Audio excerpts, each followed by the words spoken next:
Welcome back to NFL on 365 Sports. I'm your host, Grayson, and today we are continuing our mock draft recaps. Not even mock draft, NFL draft recaps. We are here, we are ready. The NFL draft happened, and now we got to talk about what these teams did in the NFL draft to just get better. So today we're going to talk about the Green Bay Packers. Let's do it. Okay, guys, welcome back to the channel. I'm really excited to talk about the Green Bay Packers today. This was a draft that I felt like for the Packers was a really important one, and one that I think a lot of people had high expectations for. And it just feels like a team that is kind of right on the verge of, are they going to compete for a championship or are they going to rebuild?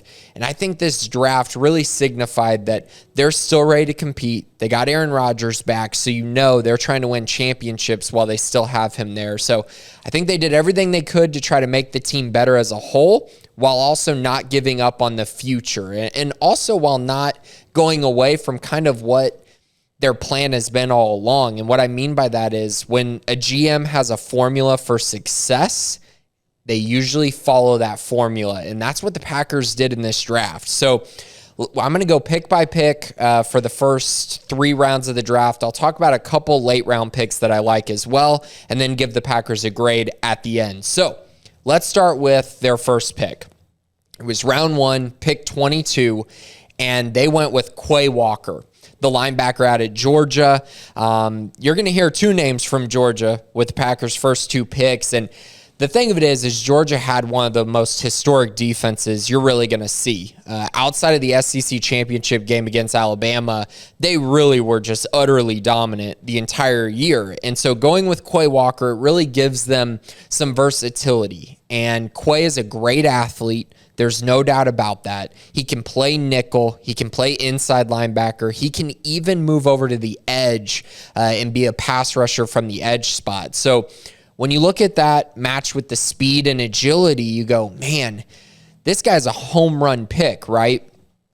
Well, there are also some things that I have question marks about. And so while I love him as a prospect athletically, and I love the versatility that he brings to the Packers defense, I have major concerns with the production.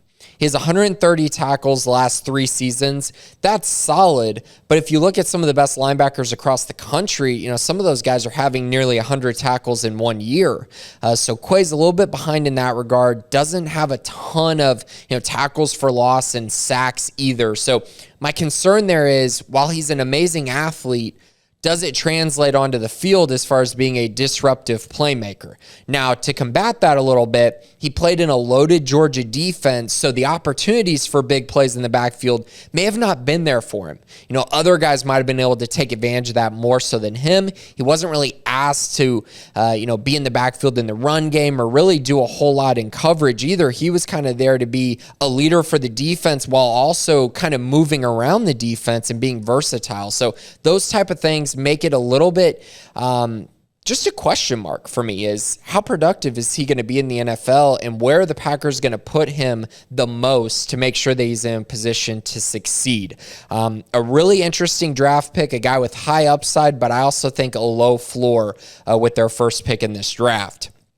Moving on to pick number 28, still in the first round, the Packers' second first-round pick. And once again, this is a team that has just decided, you know what, we're going to load up on defense. We feel really good about what Aaron Rodgers can do, what the run game can do. So let's make sure our defense is good enough to actually compete to try to win a Super Bowl. So they went right back to the Georgia well again, and they went and got Devonte Wyatt, the defensive tackle out of Georgia, 6'3", 315 pounds, an absolute mammoth of a prospect, really going to fit in nicely to the interior of the defensive line, and is a guy who, again, has high upside. 315 pounds running a 4.77, that is absolutely crazy. So I really like the ceiling here, but again, I think it's another risky pick for this Packers team. It's a first-round pick, and you're using it on 2 guys who have an amazing athletic profile, but the production really is not there. He had 5 sacks, in his time at Georgia, which is okay. He wasn't really asked to be a sack machine. He's more of a guy who is very tough to move while also being able to be disruptive in the run game. So solid at both of those, but the question marks are definitely there for how good is he going to be at the next level? Does his quickness translate? And does his time at Georgia, where, going along with kind of what I've talked about, it's hard to get production on a great defense because there's so many productive guys, but it's also like, where did he rank in that pecking order? How good was he compared to the other guys on the Georgia defense? And also, how much were his weaknesses hidden because the defense was just so good there this past season? So another pick I have a little bit of a question mark with, but there's no doubt another high ceiling guy. And also, don't forget that kind of defensive tackle linebacker relationship from college with he and Quay Walker could be very beneficial to the Packers defense next season. Moving on to round 2, pick 34, and the Packers are just sticking with this formula. Athlete over proven production. Athlete over a guy who absolutely dominated on the field. And they did it again. Round 2, pick 34, Christian Watson, the wide receiver out of North Dakota State. Probably one of the more polarizing prospects in the entire class, especially at the wide receiver position. So this guy is an absolute freak show of an athlete. 6'4", 208 pounds, ran a 4.36 40. I mean, holy cow. That is just completely different, completely unique. Elite explosiveness with a 38.5-inch vertical, high-end broad jump over 11 feet. That's just ridiculous. So to put in perspective, his relative athletic score, which basically encompasses your size, your weight, your speed, your agility, your explosiveness jumping-wise. Here are the guys that are just ahead of him, but he's still in the same ballpark. Calvin Johnson, Julio Jones, Andre Johnson, Chase Claypool. That is a really good group of guys right there. I mean, 3 of them are Hall of Famers. One of them, Chase Claypool, is a guy who has tremendous upside. The other great thing about Christian Watson is he broke out as a sophomore, had a really productive season at North Dakota State. Last 3 years, 96 receptions, 1,975 yards, and 14 touchdowns. So a lot of production the last 3 years. And he also had 400 yards on the ground. So look for the Packers to potentially use him in screen game and also reverses and things along those lines. I think he can be a nice little weapon in that regard as well. Some of my concerns. Production is solid, not elite, and he was playing at the FCS level where he played for North Dakota State, who is a powerhouse compared to the teams they're playing against. So I do have a concern there.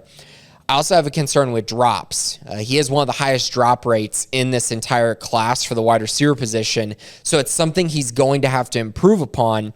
And obviously with Aaron Rodgers, if you drop a football, there's a chance he might not throw it to you again the rest of the game. If you've watched the Packers play, he definitely does that at times. And he also, Rodgers finds guys who are his favorites, and he really targets them heavily.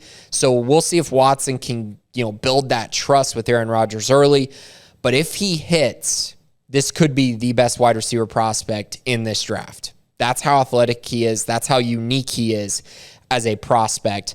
So I actually really like this pick. I kind of thought they'd go with a safer wide receiver, maybe either earlier in the draft or maybe, trade down and get someone like a Sky Moore, something along those lines, just a safer prospect. But I like that they swung for the fences because if he hits, Aaron Rodgers is going to have a great, great wide receiver prospect for the next few years. Moving on to their round 3 pick 92, Sean Ryan, offensive lineman out of UCLA, 6'5", 321 pounds. I like him. I think he's more of a guard or a right tackle, even though he does have 3 straight seasons as a starter at left tackle. I just don't know that I see that translating to the NFL. Obviously, the Packers will start him at tackle, more valuable position, see what you have with him there, and then potentially slide him down to guard if it's just not going to work out. But ultimately, right tackle or guard is my likely fit. But I do think he's a solid prospect. He does everything pretty well.